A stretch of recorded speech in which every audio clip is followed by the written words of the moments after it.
right, what's going on, everybody? Welcome to the Ring the Bell Philly Show. I am Christy Francesco. That is Johnny Mack, and we have a lot to kind of break down and talk about here tonight. It is, of course, the All-Star break. We are doing this live now because for the first time I can't even remember the last time I was disinterested in a home run derby. But regardless with how much I love Cal Raleigh, this has to be the worst lineup in home run derby history.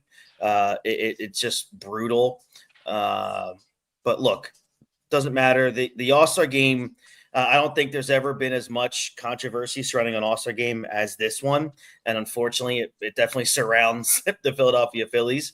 But we're at the break. The Philadelphia Phillies have had a really strong, I guess you could call it half. It's beyond the halfway point like 2 weeks ago in Major League Baseball. But in terms of baseball, they've had a really strong 2025 season so far up until this All-Star break.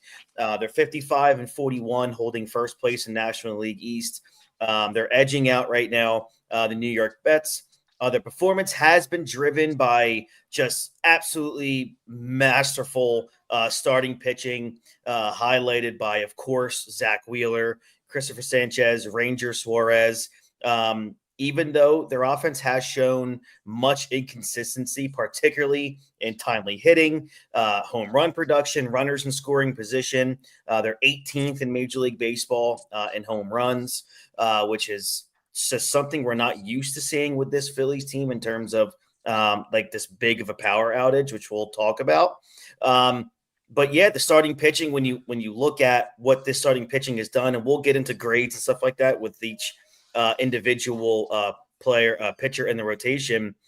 When 3 of the 5 favorites in the Cy Young race right now in the National League are Philadelphia Phillies pitchers, you're doing something pretty special from a pitching standpoint. But now let's bring in Johnny Mack. John, all that being said in the beginning, man, so far, what's your thoughts and opinions on this team as we've reached baseball's midway point? Phillies are a good team. They're not a great team, I would say. Mm-hmm. Like they're a good baseball team. Like they have some some good arms in the starting lineup. They have some hitters who can hit that get cold, get hot, get cold. They just don't have a real consistency in the lineup. Like especially left field's been a problem. JT in recent weeks has gotten a lot better, so that's he's Mm-hmm. been more consistent recently. But most of the year he was pretty bad. And Stott has been a besides the first month of the season, he's been a real disappointment. So there's some glaring holes. And Marsh stunk for the entire month of April. Bohm stunk for the entire month of April. So it's like Harper missed a good couple weeks. So you kind of have all that stuff going on, and it's just kind of surprising with all that stuff going on that they're. I know Thompson mentioned earlier in the season, like I'm surprised we're this good after how bad of an April we had. The surprised they're Mm-hmm. still this good, even though they've had some very bad slumps. I mean, they lost 1 of 9 at one point. They Yeah. lost like 4 or 5 games in a row at another point in the season, and they're still competing for that NL East. It's usually in years past they're not competing for that. Usually they're out of the running by this time, in years past. But this year they are, with their way the pitching staff is pitched, they were able to, sneak by with a lot of wins, especially yesterday. They didn't hit, but that pitching staff, Sanchez was great yesterday. What's crazy, and you look at this team, is they've shown streaks of just pure brilliance. Like a 35-10 run when the vibes were lined up. But they've also shown periods of mediocrity, John. They're 47-47 since the 2024 All-Star break. So that's something to be frustrated about. You, myself, and others that have been on this show have said since June of last season, there's just so much off with this team and this roster. You go into the offseason, they come back with virtually the same exact roster. Sands of Whit Merrifield, enter Max Kepler. Kepler has been a immense disappointment. He's talking like he's somebody that deserves to start every single day. But notwithstanding, I don't really see him being here by August 1st. But overall, man, it's just a streaky team. It's really hard to get super high and really super low with this team. Do you agree or disagree? Oh yeah, but they've always been a streaky team. It's just we're seeing it a lot more now. They've always been a team that goes through slumps, and you saw it. I mean, April, May in 2022 and 2023. I mean, they were horrible, and then they Hmm. get hot. And now it's kind of we're seeing. It's they're good for 3 weeks, and then they're bad for two. They're good for three, they're bad for two. So it's really a very inconsistent team, and I think they need more, especially hitting wise. Pitching has been outstanding the last 2 years, so you really can't say too much about the starting rotation at all. The bullpen has been sketchy, but it's been the hitters, man. They need, and I think it's time. You might need to shake something up, change something up, get a new voice in that locker room, and get rid of an old voice or something. I don't care who it is, but they need something to build on it, and they need somebody who's going to change the tone of this team. They just haven't had that. It's been very stagnant since they went to the World Series. Hmm. I agree. So what we're going to do here tonight, we are going to we're going to grade. Let me get my notes up here. Actually, I don't know why. We're going to talk about we're going to grade the roster. So basically, we're going to go down the starting lineup of the players that have been starting the majority of the season. We're going to give a grade, maybe like a sentence or two on why we have that grade. Then we're going to talk about concerns heading into the second half. Deadline priorities. The trade deadline in Major League Baseball is July 31st at 6 p.m. And that'll pretty much wrap up what we had to talk about tonight. So let's kind of go into this a little bit. We'll start with the offense, John, because we'll save the best for last, which is the starting pitching. And we'll just go kind of, how the batting order has been for the majority of the season. Let's start with shortstop Trey Turner. John, what grade do you give him? I think he's an A minus. He's having up till like the last week or so. He's been having his best season as a Philly. Um, he's been better defensively. He hasn't been fantastic, but he's been better this year defensively. So I think he deserves an A minus. I wouldn't give him an A or an A plus, but an A minus is I think is a good grade. He's been a very contributing factor to the offense. Probably the most consistent player of the offense throughout the whole season. Yeah, I think other than Nick Castellanos, he's probably been the Yeah. most consistent. Um, I'm not going to really hold the last probably 25 games or so against Turner necessarily because I mean for a while he was just spectacular And from he probably needs this having week off. his He probably needs this week off too, and maybe he's back to being that same hitter. I'm not too really concerned about him. I thought he'd been playing well. yeah, I mean, look, the last 26 games, he's slashing 264, 299, and 418 with a 717 OPS. That's not great. I don't like a 299 on base percentage with my leadoff hitter. So that's something that's gonna. Oh, I he's not hope. leadoff hitter anymore. We're back. Well, we'll see. That I hope that was just a one time thing. But look, he's probably gonna get close to 40 bags. He's gonna steal close to 40 bags this season. Close to Um, 200 hits. Definitely. I mean, he's at 112 hits right now. So yeah, he's definitely pacing to have his best season as a Philly. So I think I'm right there with you. I'm right around that A minus. I think defensively, it's his, again, his best season as a Philly defensively right now. But It's one of his best of his career too. it's funny. I was reading the same thing right before we got on here that other than I forget, like his third or fourth year in the league. This is his best defensive year as a shortstop. So it's kind of wild to think about that, but good for him for working on that. All right, let's go with the two hole here. Kyle Schwarber, what are you looking at? A plus. He's been the Yeah. MVP of the team. He probably will receive MVP votes, I would think. I don't think he's going to Mhm. win an MVP, but I think he'll receive some votes this year, definitely. I agree. So I mean, you have to. I can't really give him anything less than an A. Um, 30 home runs. The batting average is what it is. But It's it's been 247. better, man. Yeah. He's been better. He's getting better. It seems like it. Yeah, I mean, his on base percentage is a 378. I mean, I'm sure that's going to go up a little bit. He's already got 66 walks, 30 home runs, 69 RBIs, 9 stolen bases. So we might get some, 15 or so stolen bases out of him.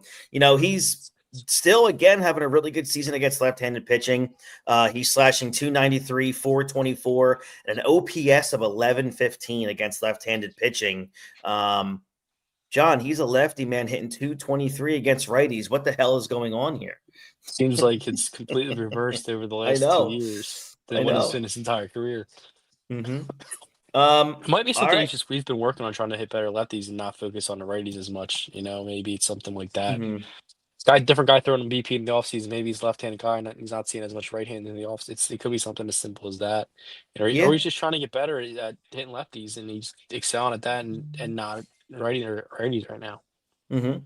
All right. Let's go with probably the most confusing one, I guess you could say, of the season so far, and how to grade would be Bryce. I mean, where are you on Bryce Harper? It might be too high, but I even would be minus. I mean, he's still playing good defense. Yeah. He's had good stretches, but Mm-hmm. the injury and he just hasn't been the same player we're used to seeing. So I guess a B minus is fair because he hasn't been terrible, but he hasn't been great. Yeah. He's been an average player right now. Since Mm-hmm. even all season long. So I guess a B minus is fine, but we do definitely need a lot more out of him in the second half and in the playoffs if you want to win a championship. For sure. And I'm excited for actually this second half here. Maybe this 1 week break will really help him. In his last 7 games, he's slashing 308, 438, and a 615 slugging and an over 1,000 OPS. His last 11 games, he's slashing 275, 408, and 883 OPS. So, look, the signs are there that he's getting it back. And we kind of noticed it in that San Francisco series where, of those 4 hits, 3 of the 4 hits were all opposite And a field. couple of days before he was hitting the ball hard, Yeah. he just wasn't falling, and then it did fall. So Yeah. it's a good encouraging thing. He just hasn't done it all year. I know. It's been in spurts. If he can, that's what kind of gives him a B minus because you've seen it, but not consistently. Do you think it's kind of clear with how he's been swinging the bat the last 2 weeks that first 2 months of the season, that wrist must have been really a problem? Yeah, and it's weird because they don't know what's wrong with it. He doesn't know what's wrong with it. It's a There's nothing weird and structurally wrong. so I don't know what they can Yeah. do, or maybe it's how he trains. He has to train different ways, do different strength, workouts for that wrist or something that he's not used to. I don't know Mm-hmm. what it is, but that's something they really like need a deep dive in the offseason. Maybe not worried about now, and it's kind of just something he's got to deal with the rest of the year. But I mean, he dealt with it all last year. Seemed like too, from what the Mm-hmm. terms of it. And it took for a while to after the season for it to recover. So Mm-hmm. it's definitely something they should look into deeper, as the offseason. I agree. But let's just hope that maybe this whole run now from this Yeah. weekend through no October, he's what we need and what we expect. So that's going to be a big deal there. The next one is the most confusing one to me. I don't know how to grade the guy sometimes because I mean I can't give him anything less than a B plus. But Alec Boehm here, John, he had a very I give him a B plus. yeah, I'm at a B plus too. Right now he's slashing 281, 327, 395 slugging, a 723 OPS, which isn't great. But I mean, it's pretty clear, John, that what we project in the season, the last 2 years, this guy just will never be He is what he maybe is. again a 20 to 25 home run hitter. He never was, and he is what he is. We kind of need to stop. He's at the point of his, career and age where we know what he is, and we got to stop expecting more of him. And I think that's what a lot of people do. They expect more out of him because he plays the position of third base. But this is what he is as a player. It's year 5 now. We know Yeah. what he is. He's going to hit 275, 285. He's going to drive in a ton of runs. He's going to hit 15 home runs maybe, but he's going to, he's not going to strike out a ton. He's going to put the ball in play a ton, and he's going to swing when he swings. But he doesn't really miss when he swings. He puts the ball in play a lot. So Hmm. he is what he is. But and some people need to start considering he's actually turned himself to a pretty damn good third baseman. He's having one of his best Very defensive much years as so. well. Yep. So he's not the same old player he was. He's improved defensively, but maybe not at the plate. And he is what he is, and he's a good, cheap, complimentary ball player to a winning club. That's what he is. He's not a superstar. He'll make the occasional all-star team. He's just stop expecting way more out of him, I guess, is what people are Yeah, kind of he's not Eugenio Suarez. He's not going to hit yes, 35 he and is what he 100. is. Yeah. He is what he is. He's gonna drive him 80 runs. He's gonna, Hmm.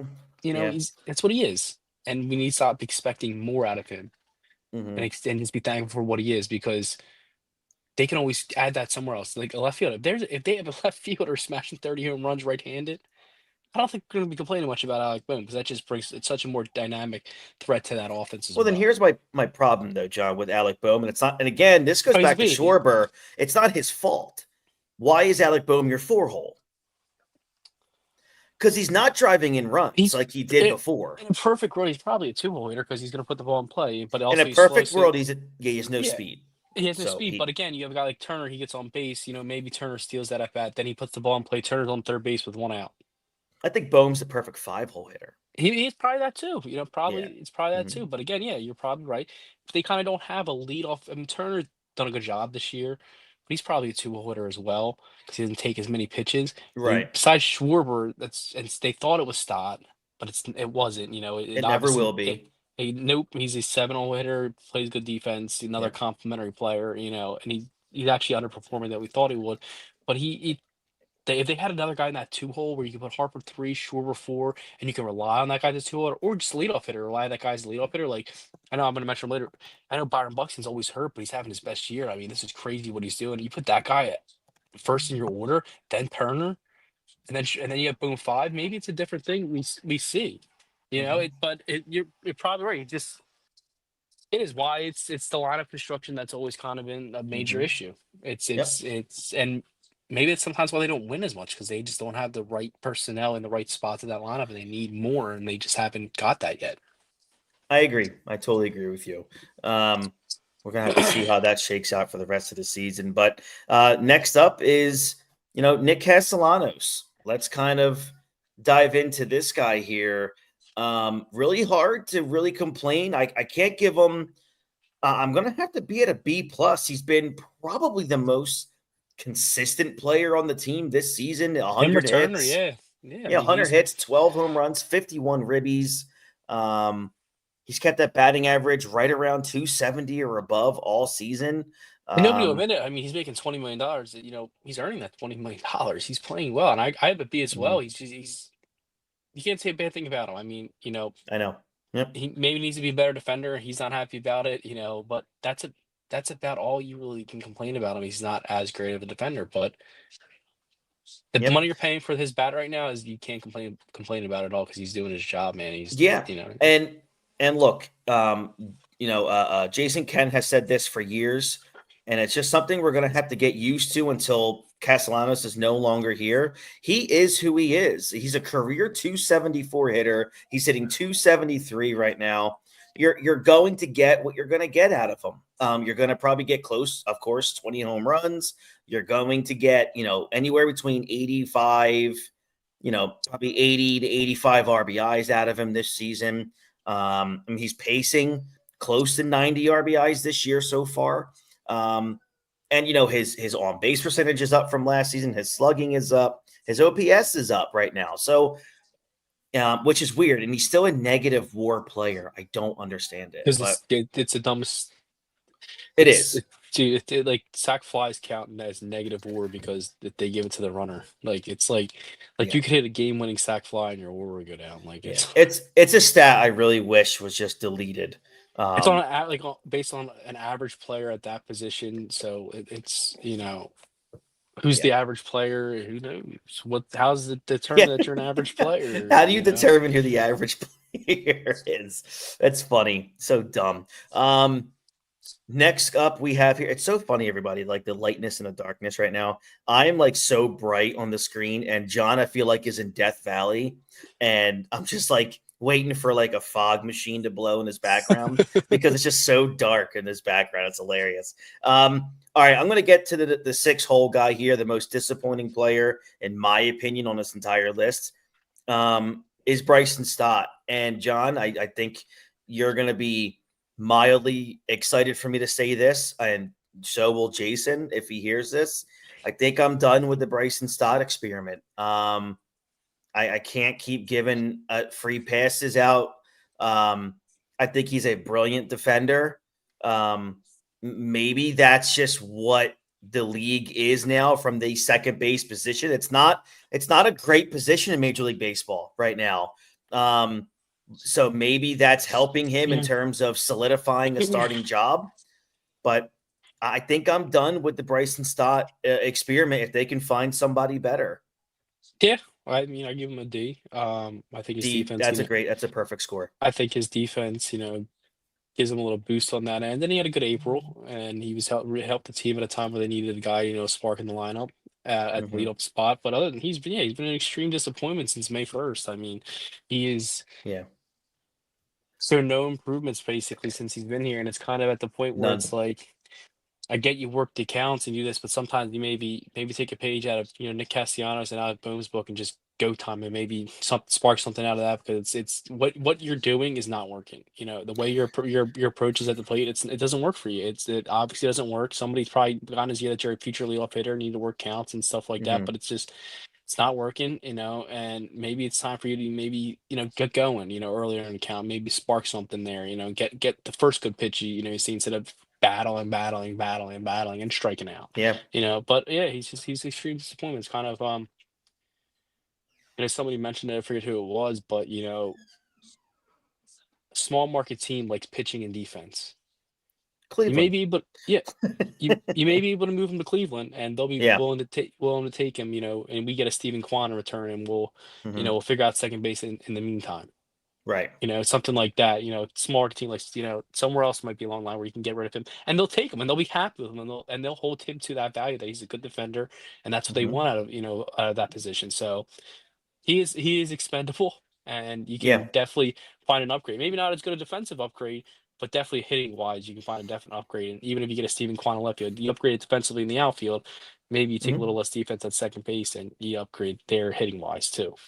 It's just extremely disappointing. I mean, if you look at the last 10 games, he's slashing 162, 238, 270, 508. You look at his last 21 games, he's slashing 216, 298, 338, 635. I mean, I'm really, I don't even like to say this, but he brings you absolutely nothing. I mean, it's offensively, it's one of those. I mean, I don't like saying automatic outs. He's pretty close to being an automatic out. Yeah, but he sees pitches, that's always he sees pitches and plays good defense. It's like the dumbest argument ever. Like, you need to be able to score runs and you need to be able to produce at the bottom line if you want to win World Series, and he's Yeah. just not doing that and has not done that since April. Yeah, I'm really just done with the Bryson Stott experiment. I want to look at what he's done. I mean, against righties, he's hitting 236, against lefties, 226. Um, Let me go see from it. Yeah, he in April, the end of March into April, in 25 games, he was slashing 297, 374. I mean, look, that's above and beyond my wildest expectations of him. But in May, 216, June, 202, and so far in July, it's 167. I mean, I mean, Dave Dombrowski is a complete idiot and he's a complete buffoon. He's the dumbest person running a Philadelphia sports franchise right now. Maybe Daryl Morey, but Morey can draft well at least. But the fact that how can you since May, how can you look at that position and just say it's okay where we are with this? I mean, I know left field is left field, center field is center field, But again, center but field at this point right now, I'd be willing to deal with Marsh in center field over Stott at second base. I mean, the guy's been playing a hell of a I agree hell with of, you. you know what I I mean? It's agree. like that's more of a concern. Left field and second base are more concerned than the guy playing center field right now. I agree with you 100%. I mean, I can't believe I'm even saying that, Yeah, but their guy who that's like a had like three fact. hits in April. Yes, I know. That's the thing. I'm at a point now where I'm excessively more confident in Brandon Marsh in any situation than I am with Bryson Stott. Brandon Marsh is hitting 225 against lefties, 270 against righties. That's significantly better overall than Bryson Stott. And that's just an issue. So yeah, Bryson Stott, I mean, I give him an F. I know you gave him a D. I mean, I would probably grade Bryson Stott as an F, and I'd put him as a candidate to try and trade. What are you losing starting Edmundo Sosa there every day over, or at least completely splitting down the line, splitting that time between the two? What are you really losing in the long run? Nothing. I think they're about equivalent as a player. Maybe Stott's a better defender, but they're really I think if Emilio Sosa started 162 games at second base, he'd be giving you the same numbers Bryson Stott is. I agree. Then that's a problem. That's an issue. At this point, that's what we've seen from Mundo. I don't really know. Never seen the full length of from a season from, but I think it would be pretty damn close. Yeah. All right, let's go on to the next guy and JT Realmuto. Dude, I'm gonna, I think this is probably surprising to all of us. I'm gonna have to give him anywhere. He's right in that middle between a B and a B plus, John. I give him a B. Yeah. I thought he had a really slow start. His power's Mm-hmm. not there, but the last couple weeks he's putting together some good at bats, getting a lot of big hits, and he's doing a good job. And he's been pretty damn good defensively too. So you can't really make too many complaints. My always thing, and the reason why I'm always a big JT hater is because he makes $24 million, highest paid catcher to ever play the game. So I want a lot Yeah. more out of him, and a lot more. And he just has never lived up to that contract. So it really bugs me because that money could be spent elsewhere for the team needs. And I think catchers are more of a position where I'd rather I don't really care if you're that good offensively. Mm-hmm. I'd rather you be really good defensively and really good, command of the game than the Mm-hmm. hitting wise. But he's getting paid to hit and he's not hitting like a $24 million player. So that's kind of like where always my Yeah. beef's always been with him. And people always say, well, he's great defensively. He's one of the best defensive catchers. But you don't get paid to be good defensive. You get paid, Ozzie Smith would be a billionaire, if he got paid to be defensive. You get paid to hit the baseball. Let me see. Is he really making $25 million? 24.3 or something like that. 24 point. 23.8. All right. Okay. 23.8. Okay. That's still a lot of money for You know what I for mean? for a catcher. We were always bashing Castellanos, and Castellanos is making less, and he's probably been a better hitter, Yeah. his time here. We bashed him a lot more. Yeah, I agree. So sticking with JT right now, I mean, over his last 11 games, he's slashing 400, 400, 511, 911. Over his last 21 games, he's slashing 345, 368, and a 796 OPS. He's destroying right-handed pitching this season, hitting 320 with a 380 on base percentage. Against lefties, though, he's slashing 146, 191. He is awful. I knew it was Against bad. I didn't think it was that bad. Yeah, he's really bad against left-handed pitching.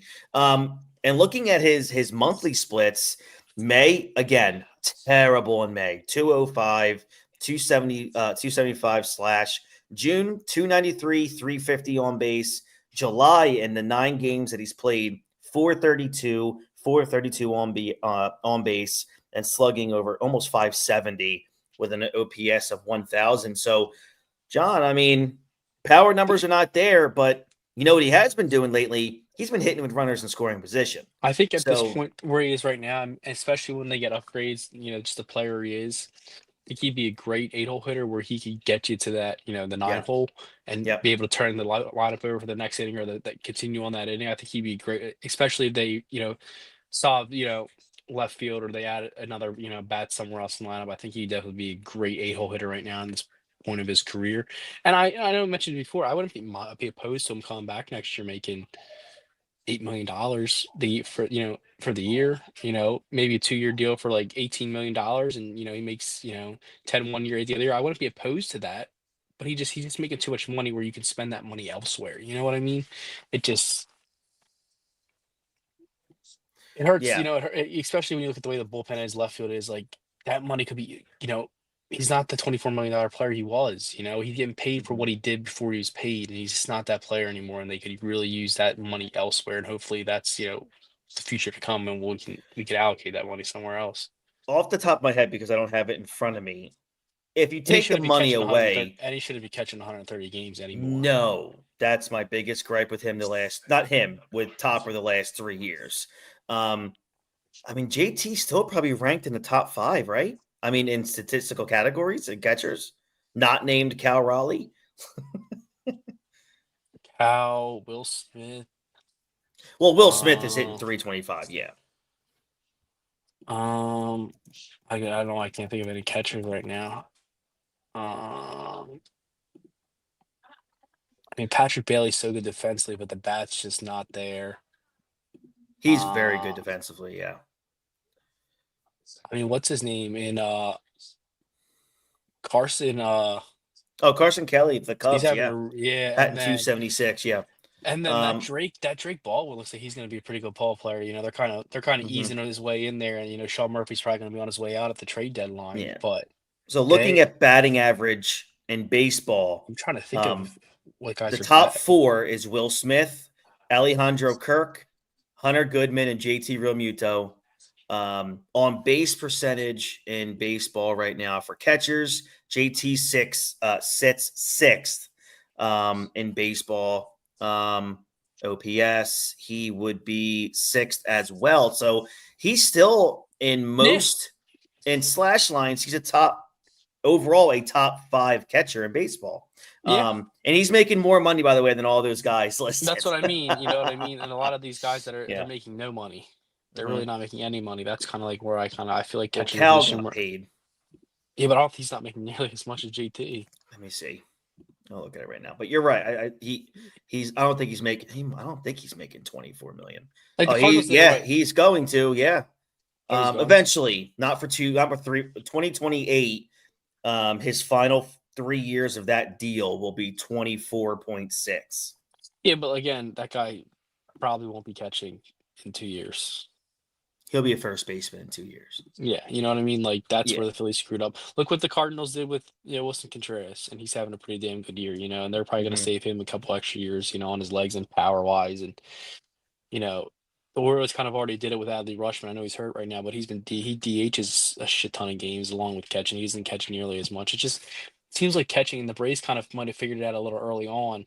When they did it with William Contreras and Travis d'Arnaud, and then they did with d'Arnaud and Murphy. Now they're doing it with Murphy and Baldwin. You might just have to have two really good catchers, and you swap them in and out, as frequently and keep them fresh, and keep recycling that, trend. It seems like that's what they've been doing the last few years, and keeping Mhm. those guys fresh. Agree. All right, let's round out the bottom two here. Uh, Max Kepler. F, we I can move on. Yeah, we can move on. Last but not least is Brandon Marsh. I think I can't go anywhere above a C right now, I want to see. because his first like two and a half months were, I mean, to a point where, I mean, he could have gotten released and it wouldn't have been a surprise to anybody. Yeah, from But like dude, I think May 3rd when he returned from the IR, he's hitting like 300 or like 290 something. So mhm. I mean he's really, and he's playing pretty decent center field, fielding wise. So he's been a huge contributing factor since he's come back from that IL stint and got a little rehab games down in Lehigh Valley. So I think he's a C, and he's a guy that Mhm. if they didn't fix center field and they fixed left field or they fixed second base or they upgrade at third base, I wouldn't be pissed that they didn't upgrade at center field because he's been so well. I may regret saying that come September when he stinks Well, again. But it, it's still something to be said. So in May, he played 15 games. He slashed 298, 385, 439. In June, he slashed 324, 360, 426 in 20 games. And then he played 7 games in July, slashing 267, 333, and 367. So, I mean, look, I can't really hate the guy for anything that he's doing right now. He's made some really good plays in center field. He's made some bonehead plays in center field. But regardless, over his last 20 games, he's slashing 267, 309. I don't mind that out of my 8 or 9 hole hitter. no, Yeah. Um, all right. So let's go into the pitching staff. Can we just agree about the bullpen and say not good? I mean I put a D. I think Kirkering's been great all year. I mean he's Yeah. had some bad moments, which all relief pitchers do. I mean, but he's been pretty great all year. I think he has closer stuff. I think the team has a closer. And it's Ryan Kirkring, but they refuse to just like it's like you see people talk about Jeff Hoffman who has a 4 year, a 5 year, whatever it is, but he Yep. has 22 saves. Well, Jeff Hoffman only pitches the ninth inning.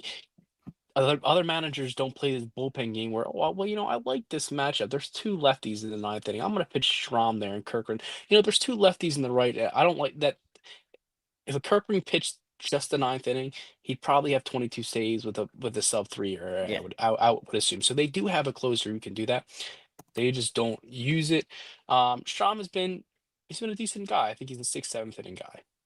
He's a sixth, seventh inning guy. That's what he's Mhm. best that he's not a real super high leverage guy in the seventh, eighth, and ninth innings, but he could be a sixth, seventh inning guy. Tyler Banks is a fifth, sixth inning guy, and he's been very, very good for them this year. He's been probably the shocking, surprise out of the bullpen this year. So, they have three guys right now, but that's clearly not enough. And Alvarado, that fat fuck, screwed us all over. That fucking piece of shit. Yeah, that was Just to lose some weight, he took, whatever was. I mean, that motherfucker, unbelievable. mhm. But everybody else has just been horrible, and they really do need to make some upgrades. 2 to 3 arms is probably what they need. I think it's been a D because of those 3 bright spots, but it's been close to damn near F. Mhm. I agree with you totally. But let's go into the starting pitching. The Phillies rotation has been just completely just a standout all year. A collected 2.69 ERA leading baseball. Christopher Sanchez posted a 2.5 ERA through the break, especially most recently that 7 and 1/3 innings pitched in that 2-1 win in San Diego. Zach Wheeler, of course, opting out to participate in the All-Star game. Has a 9-3 record with a 2.17 ERA and 150 strikeouts in 116 innings. Ranger Suarez has a 2.20 ERA over 9 starts, who also reportedly declined an invite to the All-Star game. And then you have just a couple other start. Aaron Nola, who's been injured for a while, probably won't be back for probably like another month. I think he's going to be pitching to live hitters in a week. And then you have, Mick Abel in there, who started off hot and then became Mick Abel, and then was sent back He had a down. good start Saturday, I think. He did. Yep. Took a no-hitter to the 7th inning, I think. He did. Yep. Taiwan's had a couple starts in there, but overall, John, where do you put this pitching staff? I mean, A. Yeah, A you have plus. to I do mean, an A, right? Wheeler's an A plus. Sanchez is an A plus. Yep. Ranger's been an A plus. Nola's probably a D, but Abel I'd give a C minus, when he was Mm-hmm. in there. I mean, this is probably a high grade, but he kind of deserves it because when he's been in there, Tyron Walker's Yeah. probably been a B minus. I mean, he kind of deserves. He's whatever he's done this year, he's did pretty well. Mm-hmm. And Luzardo, outside of 4 games, can you believe this? He has a 4.14 ERA. Oh my He has God. 4 games where he gave up four or more runs. Only 4. Yeah. I mean, so he's been Luzardo is, I don't know why I didn't pretty mention good. Luzardo. He's been really good. He's been outside of 4 games, and he has 18 starts, so 14 games. He's been amazing. Yeah. I mean, what's wrong with that with your fourth for starter? Your nothing else. fourth starter.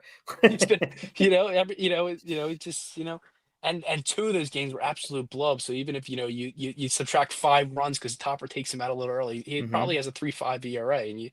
you're not really complaining about him as much. But he's been a B minus B plus guy. Mm-hmm. I totally agree with you. Luzardo, to me, I mean, I look at those 4 starts, and it's hard because somebody asked me recently. I think 3 of them were day games, or 4 of them were day games. Yeah. And I I think had you look somebody at his night games. During his night games, he's like a sub 3 ERA, but he has like a 7 ERA during day games. Something crazy. I had somebody ask me today, what's your thoughts on Luzardo overall? And I said, I think he's not as good as he was in the start. I don't think he's nearly as bad as he was in those 4 starts. So he's pretty much in that middle ground. He's a good 4. A really good 4. And actually, on a lot of teams, he's a good 3. Yeah, he's probably a really good 3 on most. Yeah. And we have him, cheap, and we have him here, and Mm-hmm. he's gonna have his bad starts. He's gonna have his Mm-hmm. great starts, and then he's gonna have him in between. That's who he is. I agree. And we got to hope for a huge second half. I'm happy that Wheeler, Sanchez, and Suarez are not throwing anywhere near anybody during the All-Star break. I think, look, if you want to make a huge playoff push, you got to have those 3 arms healthy. Zach Wheeler's not 27 years old. He's 34 years old. So take care of that arm the best that you can. He's turning 35 too. Yeah. Yep. Well, that's after 34, so naturally he does become 35. The way you said it was, I think he's turning 35. I mean, like soon. I think soon he's turning 35. I think it is very soon. Looking ahead, I think the Phillies are definitely positioned for a playoff push. Obviously, even Bryce was emphasizing the need for for better hitting, especially with runners on base. The team expects to be incredibly active during the trade deadline. It's been said by multiple different people this year that Dombrowski is likely targeting significant roster upgrades. Whether or not that happens, I don't know. I don't have the confidence that he's going to do it. I See, think he's going. maybe I can persuade you in that confidence. I don't know if you Okay. mentioned before. When he got here, one of the worst farm systems in the sport in Mm-hmm. baseball. Probably you would say probably Definitely one of top the. 5 worst. Yeah. You know, they're top 10 now. He finally Mm-hmm. has the farm system in a position where they can make those big splash moves Mm-hmm. and still have guys left over in that farm system where it's not completely depleted because they are going to need replacements coming up in the following years. So Right. I think now he has the full arsenal where he can actually make some big changes. Okay. I mean, look. He didn't really have that last year. He didn't have that the year before, and he definitely didn't have that in 22 and 21. So he's kind of built, his thing. And you saw this year, he went full, in the draft, he went full blown, getting guys that are going to contribute fast instead of the long, slow process of developing guys. Well, I mean, he had it last year. He had the Aiden Millers, the Justin Crawfords, and the Painters last year. Who could have got you one really good player. Well, I mean, This he year, I had think they can get multiple good players. but that's the thing. I think that can definitely be the case. But is he going to pull the trigger and on who? Is it going to be the right guy? Yeah. But That's the this thing. year, it's a weird year because there's really, in my opinion, there's one right guy Who's the available one right. right guy? I mean, hitting wise, there's one right. It's Henry Suarez is probably the Oh, one oh my right. gosh. So That's yeah, probably of the one course. right guy. Everybody else is kind of, they could be. I mean, even Buxton, he probably could be the right guy, but he's always hurt. That's kind of like Mm-hmm. his thing. So there's not really that many guys, you can really say, yeah, justifies selling a lot of prospects, And then obviously there's, the closers, Duran, Class A, Helsley, Bednar, those guys you can kind of Mason Millers, those guys you could probably justify moving guys, and they'll probably be successful here. But you may have it's do you want to give up a lot for a closer? I've made that argument. Do you want to give up a lot for a closer? It's Yeah. for guys going to pitch one inning every other day. So if you have the opportunity to go to Class A, you're going to be very picky on who you give up for that. Yeah, I would think because you're giving up. He's pitches one day. You're pitching Okay. one day. What are you giving him 3 times a week? Maybe Mm-hmm. 4 max. A week for one inning. It's going to impact the game that much. If you're not in a safe situation, your team's not scoring runs. What's the point of having this all-star closer? You know what I mean? Or It's a this in good this point. all. If you're not scoring enough runs or your pitching staff is below, your starter. What's the point of having that closer? It's good. He's the last. I think he's the final step in a championship team is having Mm-hmm. that solidified role, which they still need one more hitter from the right-handed side of the plate to Mm-hmm. solidify. All right, let's get that closer and spend it. I feel like they don't have that hitter-wise, so I would like to spend more on the hitter than spending more on the closer. Got it. I get it. I guess I'm at a point now And where they can listen. They can get Class A, and they can get Eugenio Suarez, or they can get uh Byron Buxton. They can get a Class A. They can get them both. They have the needs to get them both. So it could be justified if they get them both. Like, say for they give up sure. just Painter for Class A, but they give up practically nothing for Suarez. Yeah. Then Yeah. you're like, all right, you can kind of justify the means. But I would give up more for the hitter than the closer. I agree. I agree with you totally. I'm not going to disagree with that at all. I'm going to value the hitter more than I'm going to value the closer. So going in, obviously, since we're talking about it from the deadline priorities, we kind of just talked about that. Let me just ask this, and I want to kind of get this off my chest because it's now July 14th, and it's something I'm going to be thinking about until whether they win the World Series or whenever they lose in the playoffs. We're probably going into an off season where Kyle Schwarber and Ranger Suarez won't be back. I think I'm sorry. I think Schwarber has maybe a better shot to come back than Ranger does. I think Ranger is going to get massively overpaid by somebody in I don't think it's baseball. an overpay if he's healthy and he does it. You know what I mean? But he's still a big if. He really is Yes, still a he big is. if. but he's going to get paid.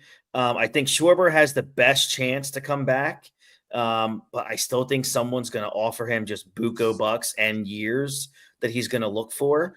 I could see the Phillies offering him a lot up front, like a lot of money AAV, maybe for like 4 years. But some team's going to give him 6 years, and it's just going to be the way it is. I don't think the Phillies will do that.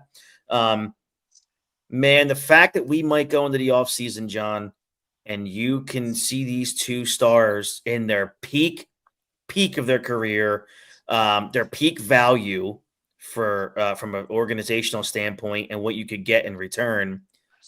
It's just really starting to irk me that those two guys might be gone at the end of the year, and the Phillies got nothing for either of them.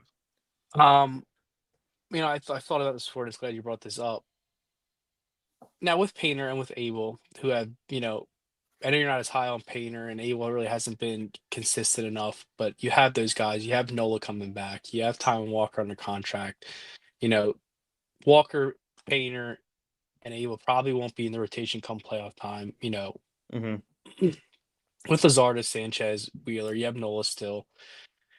You call the Red Sox, and the Red Sox seems like they have a ton of outfielders. And they might be willing to deal one. They could use some starting pitching, and they might make it a playoff push. They say, "Hey, we want Ranger, and we'll give you Jared Duran." Would you say no? For the Phillies? Man, I don't know. What do you say? I'd probably say yes, because I think that back could be more valuable, and I think they have enough arms. I think I'm leaning towards saying yes. And plus, you're going to lose the guy. You're not going to get him back. So at least you have Duran. Right. You have Duran for the next couple So of years. you have Duran. You can always go out and sign some other pitcher, or maybe Painter works out. Maybe Abel works out. Maybe this guy that Gage Wood this got drafted. Maybe he's one of those guys who becomes on the fast track, like a Chase Burns or a Paul Skeens. But maybe he's not as good. But maybe he can get up here fast, and they have him fast enough. And they drafted a whole bunch of college arms. Maybe one of them can get here fast. Maybe Painter's that guy, and he can be that guy. Maybe Abel. Maybe he's Abel. But you still have Wheeler, you still have Sanchez, you still have Lazardo on here next year. Maybe you get you upgrade there. You know what I mean? But maybe the Red Sox are like, we don't want Painter. We don't want Abel. We want Ranger Suarez. Like, that's your only option. Would you consider pulling that trigger? I might consider pulling that trigger. I think I might consider that one, yeah. You're going to lose them. Yeah, that's the thing. It's just tough. And I think this is why it bothered me that they didn't at least sign one of them in either at the beginning of the season or in spring training. I thought for sure Schwarber was going to be signed his agent to a long-term deal. Advised them not to, because he probably like, you can get more money in the offseason if you wait. Yeah. And the season he's having now, it's a good agent. It's a great agent. Absolutely. I don't fault either of them. I'm not going to sit here and hate on Schwarber for not taking the first offer that the Phillies send his way. No. Why? It probably was a good offer too. Like they said, it wasn't laughable. It wasn't like outrageous. Right. They probably it's like, oh, let me test it. But you're going into a season where you might hit 50 home runs. Yeah. I mean, you're setting yourself up. You signed 4 years, $82 million with the Phillies. You're probably looking at 5 for 150, 5 175. Phillies probably offered him for 100. Yeah, maybe 115. They probably offered him a pretty good contract. For sure. Oh, maybe I can get 33 in the offseason from somebody. Yeah. He might get there. He'll get 30. Oh yeah. You think he'll get 30 as a DH? Yes. Yeah, I agree. I think 30. I think 30 is like 30 AAVs to start. Yeah. That's the start. I agree. That's the start. It's wild. Dude's gonna make so much money. So it's just something that really bothers me that the Phillies have put themselves in this position. Look, if they win a World Series, I don't give a shit. I don't care if both of them walk and go make all of their money. You got what you wanted out of all of them, which was a world title. Fine. But man, if they get ousted in that first or second round, we're going into the seat. I'm not mad at it because maybe it's really time for a change. You're right. You are right. But the change to me would be getting some value in return for losing 2 All-Stars. Yeah. But again, you got to be willing to probably take the hit of missing the playoffs this year. I don't think they're willing to do that just yet. They're not going to. They could have traded both from the offseason and retooled a little bit and been competitive, but there was no guarantee of playoffs. But I still think this lineup running it back, there was a guarantee that they probably would make the playoffs. Yeah, you're right. That's a good point. All If right. they had a So if they had a prospect lighting it up in the minor league system who could yeah, freaking and they could put somebody at the DH, I don't think they didn't have that though. They don't have a they I mean Big Abe was the first guy really they've been able to call up since Dombrowski drafted. you're right. That's a And good point. Kemp, I mean Kemp, but Kemp's was a free Yeah, agent signing. They really free haven't agent signing. called Yeah, hitting wise, they really haven't called anybody up since of like hype since Stott. dude, I know. We were talking about that a couple weeks ago. Like hype Um, wise, I mean Weston Wilson, who cares? Buddy Kennedy, these all these other guys, but no, not really. They haven't really caught anybody up with hype yet. And they're yeah. not ready because they've all the hype guys have just been drafted. They're not developed yet. And they're all high school. And that's why it's a big sign that people have to realize. And I think some really plugged in Phillies fans realize what the Phillies just did over the last 2 days is a big sign in terms of what they might be doing over the next 3 weeks or 2 weeks. When you draft 4 pitchers, none from high school, that tells, and a couple of those guys are very highly touted arms. That tells me that internally, in my opinion, they are definitely willing at this point to trade Abel and Painter for offensive assets. I think, John. I think you're nodding your head. I think you Yeah, agree, yeah, correct? definitely. There Yeah, are more of insurance policies. We're like, oh, let's get rid of these guys. We have guys who will be ready in the same amount, almost the same amount of time, maybe a little longer, but they'll be ready yeah, soon. for sure. Yeah, you don't have to deal with a year off, a year and a half of Tommy John injury right now. These guys right now have healthy elbows, so that's a positive thing moving forward. What's his name wasn't that Gage Wood was injured bone spur or something like that earlier in the Yeah, year, but I mean but that's he came back and then pitched him and threw a no hitter threw a in no the hitter in the college. College World Series. Yeah, So and I a mean, bone. Yeah, he's fine. I mean, a I don't know bone if it spur was is bone not going to spur. be an 18-month recovery. I don't know what it was. It might not have been bone spur, but it was something like, or bone and pigment or something like that. Oh, okay. Um, last thing here before we jump out of here, our second half projections and what we are our expectations, John. What are you looking for, and what are you expecting? What are you predicting for the Phillies here until the end of the season? I think they make some moves to get, the next couple weeks, they make some moves to get fans excited for and like the organization, everybody excited for this team and get ready for a playoff push. I think this is the year they do make some moves. I really do. Hmm. It really feels that way more than any other years, especially how they bolstered up this farm system. Um, and I think they'll be in the hunt, they'll be in the mix. It's really hard for me to give a prediction because I don't know what they're going to do in 3 weeks. That's the one thing that's That's really the big bugging me thing. Yeah, because I think they're a good team. Do I think they're good enough to win the World Series? If they're super hot and come yeah. October and their The offense is National League is unstoppable, wide open. and yeah, I mean, and all teams have issues. The Dodgers have starting pitching issues. The Cubs have starting pitching issues. Every team has their The, issues. the Dodgers have a couple issues. Mookie Betts and Freddie Freeman can't hit a baseball the last 2 months. Yes, and they're not So hitting for power either. no, They have issues. Everybody has their own issues. I feel like capitalize on these issues, and maybe when we do another show yeah, in a couple weeks, I can give you a real prediction. But I still think they're going to be a playoff team. I think they can win the wild card round. I don't know if they're going to be that. It's tough because it's wide open. They could be the first seed still. They could be the you're second seed. right. You know what? It's so tough to pick but I just don't think they're good enough until they make that move. But I think they can win a wild card game. I think they can get to the National League Championship, but get to the World Series. I don't know. Win the World Series. I don't know yet, but I think they have the potential and they can make the moves to do so. So I'm expecting a really big second half. Not big, big, but like I think they'll be better in the second half because they'll make those moves. I think you're looking at a team that's probably like 10 to 15 games above 500 in the second half. Yeah, I mean, so as much as I'm Especially with the complaining, pitching staff. yeah, as much as I'm complaining about, um, Dave Dombrowski, for some reason, I feel like this is do or die for him and for his job moving forward. So I really do think I'm going to be cautiously optimistic. And I do agree with you, John. Much to the chagrin of our other partner on our group chat, I am going to agree with John. For the first time in years, the ammo that Dave Dombrowski has to really go out and get, I mean, not just Multiple. yeah, He can get 3 or 4 yeah, guys, not just players. I mean, he can get really good assets coming back to help the Phillies make a really deep run It in the gets to the point like postseason. where like something weird like I mean, I don't know what player. Who knows what player could be available? But somebody that's really good that you don't expect to be available with years of Right. control, like they can go like I don't think Gunnar Henderson's going to get traded, but that's the guy that like, would come to mind because the Orioles are so bad. Like, yeah, but Dear Gunnar God. Henderson, they could get a guy like Gunnar Henderson. Where's he going to play? He may be playing second base because Turner's not moving over, or maybe they'll get Turner to play second base. But and they could send Stott on his way down to Mhm. Baltimore. Like that's something they can do now. Like that's what is exciting and different about this offseason where they only could do that last year. This year Yeah, they could do that move and get a closer you're and get right. and get Hmm. another reliever. Yeah. And maybe get another potential bench bat. They can make a lot of moves. I think But I they can think do a it's lot like of.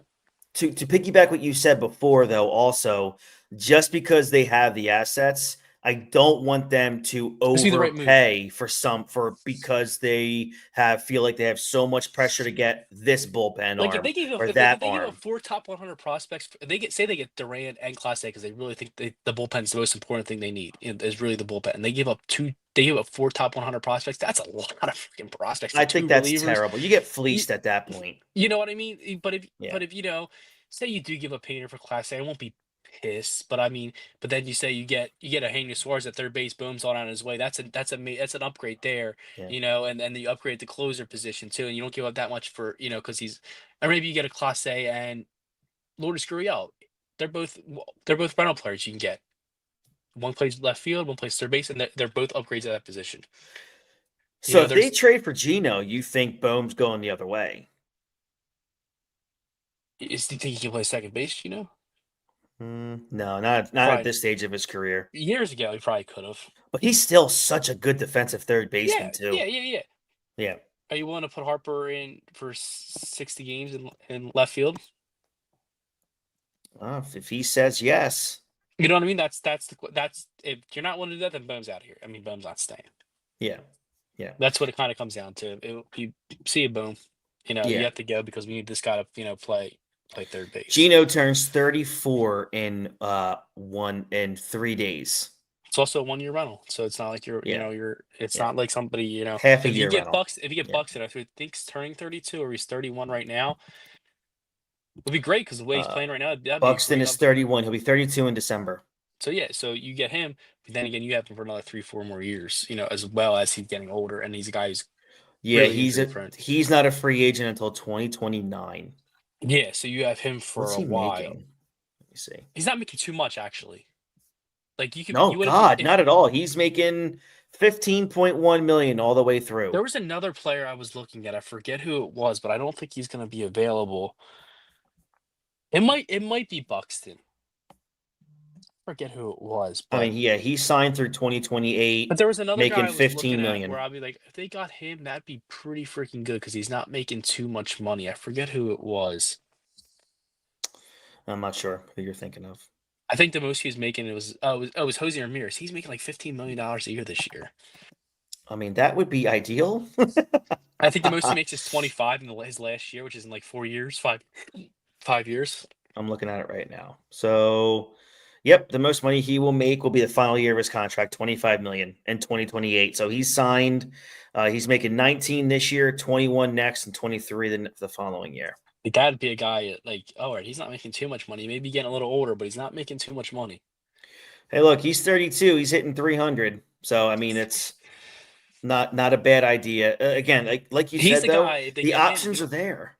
he's the guy where you get him, you can play him at second base.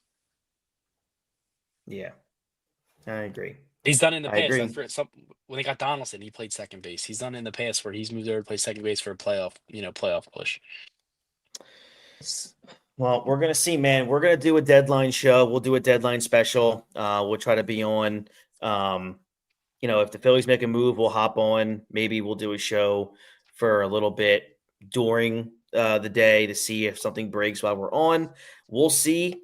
I'm not going to make any promises. It all depends on schedules and stuff like that. But thank you, everybody who did join us here tonight. If you're on YouTube, like this video, subscribe to the channel, and of course, ring that bell for notifications when we will go live again. It's been a good first half for the Phillies, pretty much right where we all expected them to be. A first place team or literally a second place team that's around the cusp of taking over the NL East. So where they are is right where we thought they were. Thank you, Dennis Green, for that comment many years ago.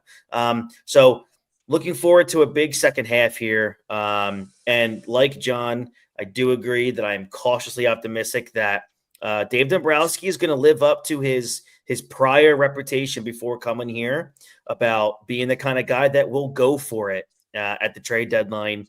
And like John said, he's got more than He enough. didn't do it right away with a lot of his teams, though. He did wait. He did it. He did. He did wait a little bit, though. I mean, once he I just started, felt he didn't do it till what 2016 with Boston. He didn't do it till 2009, 2010, 11 with Detroit. Later in his tenures, he didn't do it right away with those teams. So maybe he has to bolster it up and get everything the way he wants it before he can do it. Yeah. I agree. So we'll see what happens on the 31st, maybe even before that. So we'll see. But yeah, thank you so very much. This has been Ring the Bell, your Phillies show. That's Johnny Mac. I'm Chris Francesco, and we'll catch you guys here down the road. Have a great rest of your week, and we'll talk to you guys soon. Bye-bye.